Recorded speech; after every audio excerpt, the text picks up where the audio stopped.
cutting in anybody's schedules, you know.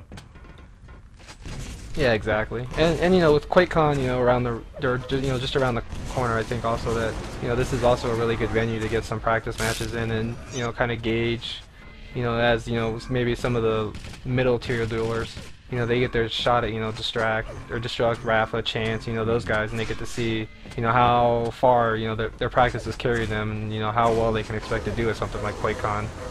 So I expect, you know, as we get closer to QuakeCon, which is what, you know, just about a month away now, that we'll probably see even more people start to show up and want to get in some matches in.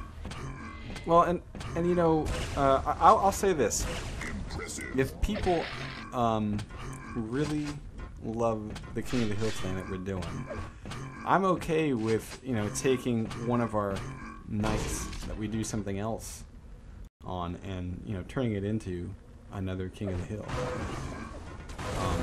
You know, we are here for the community, and so if the community is loving King of the Hill, and they would rather see that than say, you know, Clan Arena or Team Deathmatch or something, then you know, let's give them what they want. That's my view. Yeah, and I was also kind of thinking maybe, you know, as we got, you know, maybe 2 weeks out or so from QuakeCon, and maybe we'll start, you know, cutting back on some of the public portion, maybe giving these guys a chance to, you know, go at it a little bit more. For, you know, maybe for the couple weeks. That way maybe, you know, maybe the people can tune in, they can see some of these people play, and then as QuakeCon comes around, you know, they can have a better understanding of, you know, the skill level of each of the players that are competing. Just make it that much more interesting for them to watch it. Yeah. Yeah, they'll have sort of a baseline. Yeah, because QuakeCon, I mean, you know, it's open tournament, so you're gonna have a lot of people in there that you have no idea who they are. So you know, maybe you'll get to see one of those two people on King of the Hill one night and say, hey, I know that guy, he's pretty good. So it's not such a surprise when maybe someone that you don't know, you know, makes it to, you know, semifinals, quarterfinals, somewhere around there. Yeah. You know, Rafa Bertox will be the current matchup, and I really want to keep you on for one more match. Because Flame has been trying to get on for like 3 weeks now. So I really want to get him in and give him a shot. And then we'll end it with Flame. And then anyone else out there, like I said, you know, sorry we didn't get you in this week. You know, I got your names written down. You're in the queue, and I promise you, you guys will get to play next week. 3, 2, 1, fight.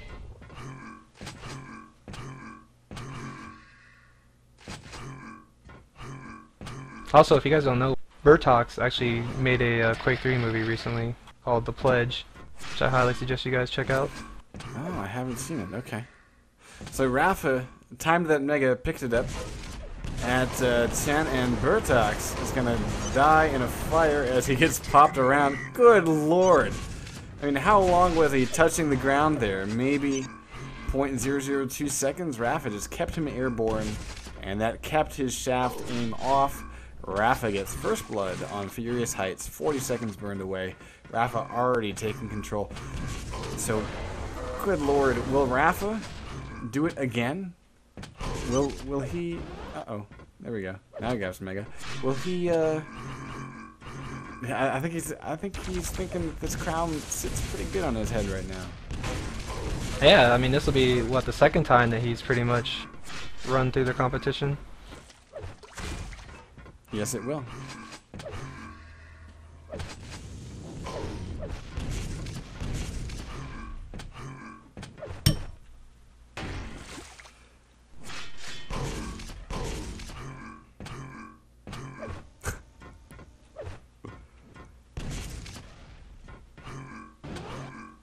Yeah, you know, right now going into QuakeCon here in a month, I mean, Rafa looks really, really strong. Yeah, and he's definitely putting in the time, you know, to practice and everything. And God, he's just all over the place. I mean, it seems like no one can touch him. Honestly, the person to get close enough to it, the closest to it was Walter earlier. But that was on House of Decay, which I don't know how, you know, how solid Rafa feels on it, but yeah, I mean, just Rafa's unstoppable right now. He's got a 200 and a 122 stack, and he is showing no signs of giving up an inch. He's controlling items like nobody's business on this map.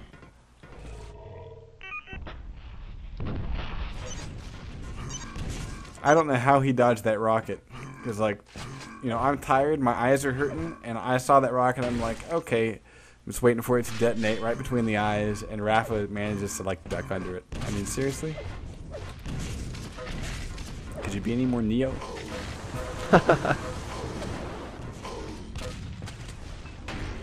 Yeah, Rafa running right now. He has the Mega and the Red Armor time, so Bertog's gonna have to do some work here to get those items back. Gets a couple of nice rocket shots, pulling Rafa down a little bit. Oh, Rafa missing the rocket smash. He's going to try it one more time. He gets through, and now he's really hurting. He does have the items. Mega's going to go to Bertox. I think that's his first one.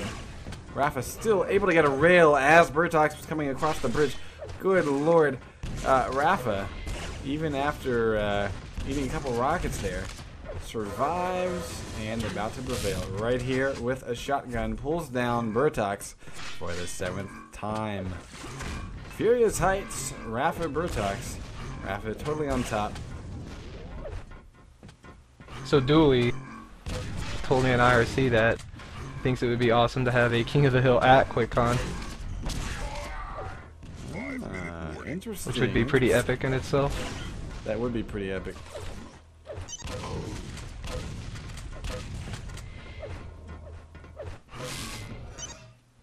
Oh god. Poor Bertox. Just got teleported. That's just bad luck right there. That's just a bad break.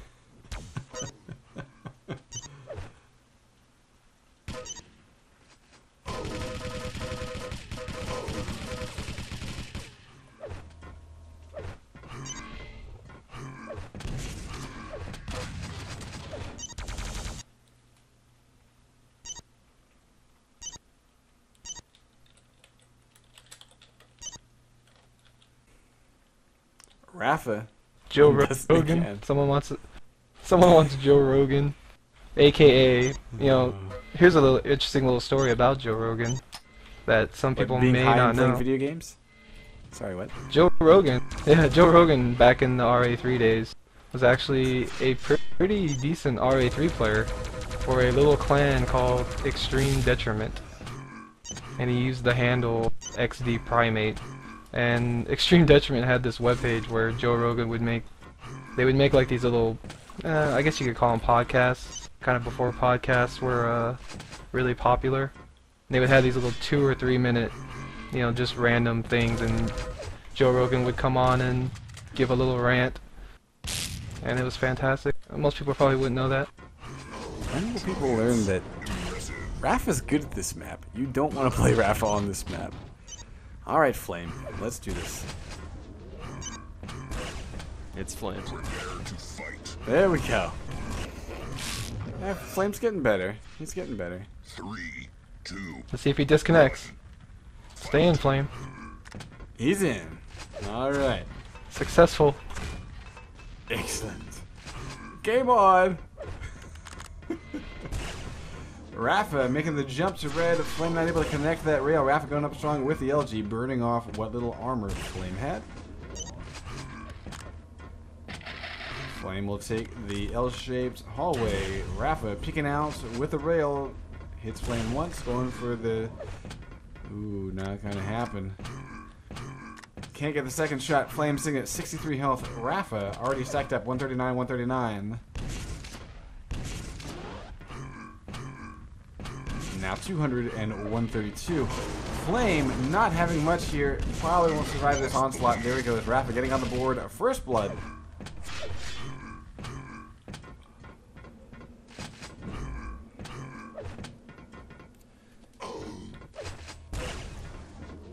Rafa able to plug a rail into Flame as he goes through portal.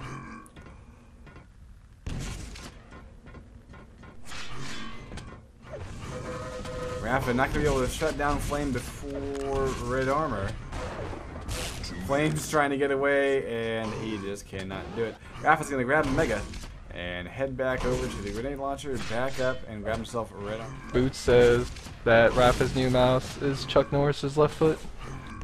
Oh, sorry, monkey back. I said that. My bad.